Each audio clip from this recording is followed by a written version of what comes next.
Every investor has been told the same thing. Find what works. Go all in. Maximize returns. Every cancer patient has been given the same treatment philosophy.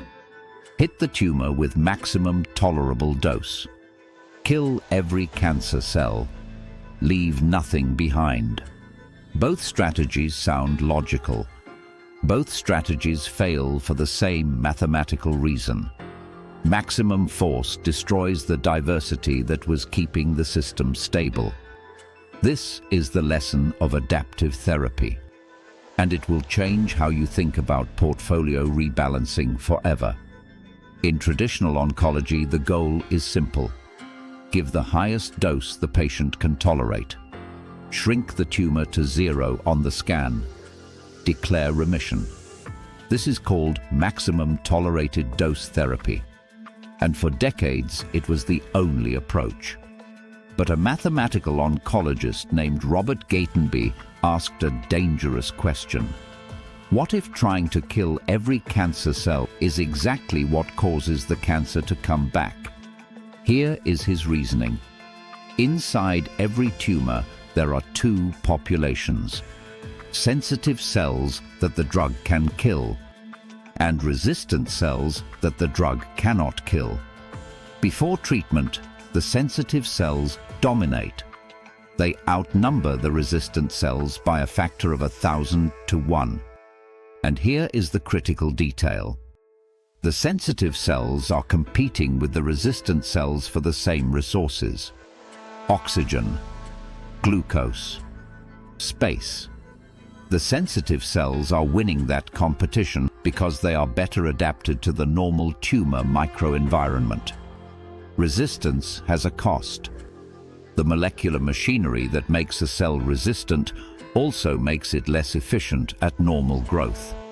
So, under normal conditions, resistant cells are at a disadvantage.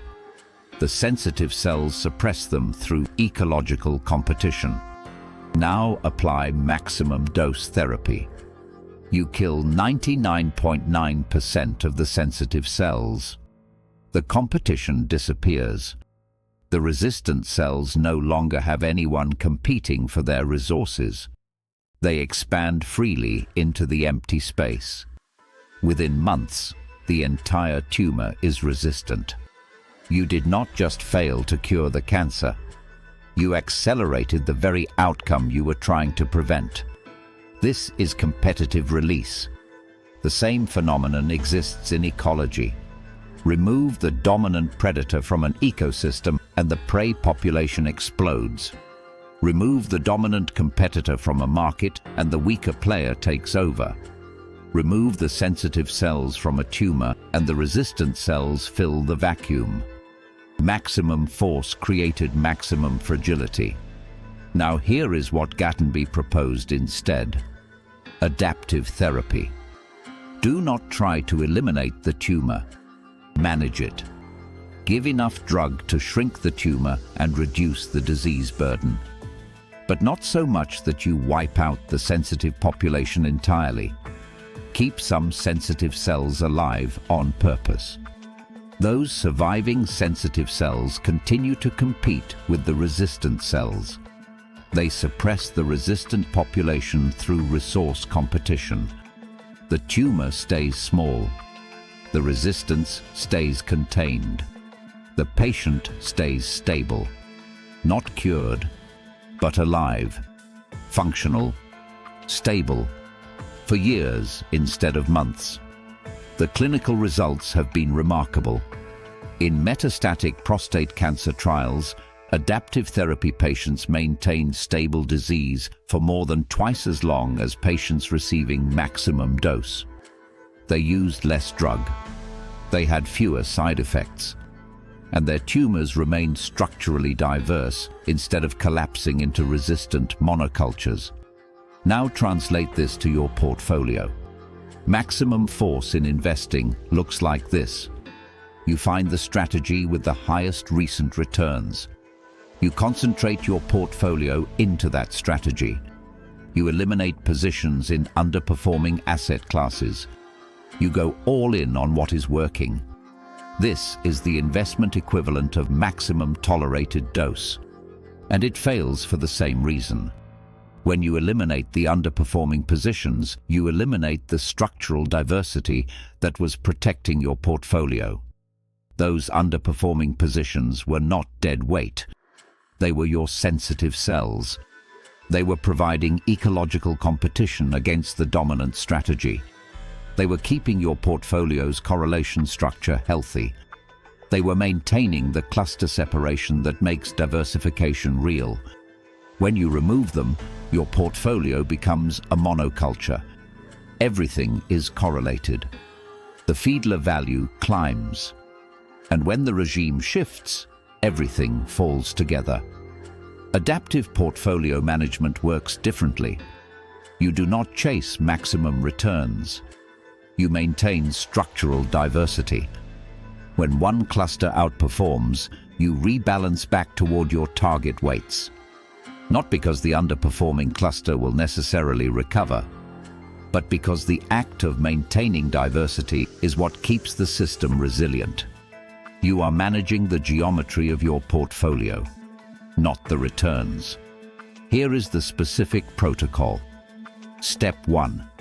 Identify your portfolio clusters using the Market Geometry Workbook. Group your holdings by correlation, not by asset class label. 2 tech stocks that are uncorrelated belong in different clusters. 2 stocks from different sectors that move together belong in the same cluster. Step 2. Set target weights for each cluster, not each position. Each cluster. The goal is to maintain 3 or more distinct clusters with roughly equal total weight. Step 3. Rebalance when any single cluster exceeds 40% of total portfolio weight. This is your maximum tolerated dose threshold. Above 40%, you have lost enough diversity that a single cluster shock becomes systemic. Step 4. Track your Fiedler value monthly using the Python script or Excel companion. If the Fiedler value rises for 3 consecutive months, you are losing cluster structure. Rebalance immediately. Do not wait for prices to confirm. The geometry moves first. Step 5. Never eliminate a cluster entirely, even if it is underperforming. That cluster is your sensitive cell population. It is competing with the dominant cluster for capital allocation. It is keeping your portfolio structurally diverse. Remove it and you have performed the investment equivalent of maximum tolerated dose. You have selected for fragility. This is the deepest lesson from cancer biology applied to finance. The goal is not to maximize returns. The goal is to maximize the time your portfolio can survive stress without structural collapse. Longevity over intensity. Stability over performance. Geometry over price. That is adaptive portfolio management. That is what the bio-flywheel methodology is built to do. If you want the full toolkit, download the Market Geometry Workbook using the link below.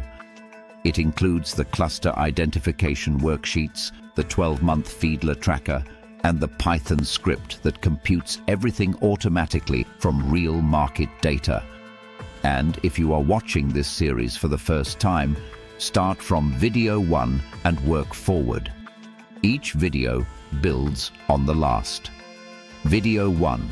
Why therapies fail. Video 2. The math of market crashes. Video 3. The Fiedler value. Video 4. Cancer biology and market structure. Video 5. This video, adaptive therapy. In the next video, we go into dormancy. Why do some cancers come back after 10 years? Why do some market strategies stop working and then suddenly start working again a decade later? The mathematics of dormancy explains both. Subscribe so you do not miss it. This is advanced mathematics for everyone.